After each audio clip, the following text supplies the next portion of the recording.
if the police are going to be throwing out people who have a history of protesting, then probably there wouldn't be a single Greens MP left in Parliament. I mean, how many of them have been? Throw out Lydia Thorpe. She's a veteran protester. Honestly, this is really weird.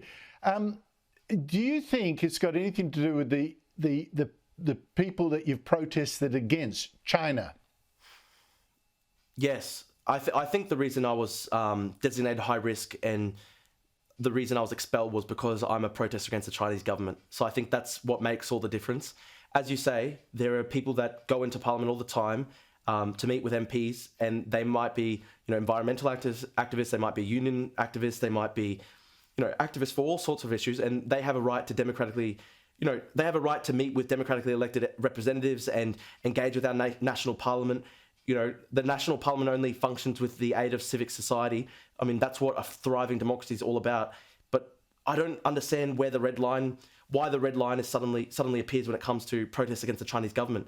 I don't know why suddenly protests against the Chinese government are treated so sensitively such that if you've been a protest against the Chinese government before, they will just designate you a high-risk individual and expel you under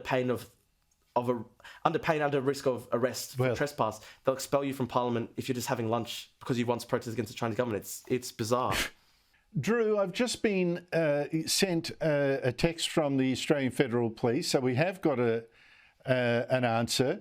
They say you weren't banned. I mean, we actually heard the police in that thing. It sounded like you were banned. You were thrown out. You weren't banned. You were told you could come back. They've let you in today because you made clear your intention not to do anything. You gave them undertakings, and you were very clear about what you were doing. And it is wrong to say you were banned. What's your reaction to that? Oh, so true, Andrew. I mean, I commend the Australian Federal Police on somehow managing to bend the laws of physics. I mean, Schrodinger's cat, I was banned, but at the same time not banned. They told me that if I was to stay and resist their undertaking to leave straight away, I'd be potentially charged with trespass and potentially arrested. But it's amazing that somehow does not constitute a ban on entering Parliament. I mean, they've somehow bent the laws of physics. I commend them. I mean, must be amazing physicists inside Australian Federal Police HQ to somehow discover these new laws of nature. It is weird. I think we need a proper explanation, to be honest. I heard them say Absolutely. You'd be arrested. That constitutes, as you say, a ban to me. They said it was the bosses. I'd like to know which boss and why. Drew Pavlou, thank you so much indeed for your time.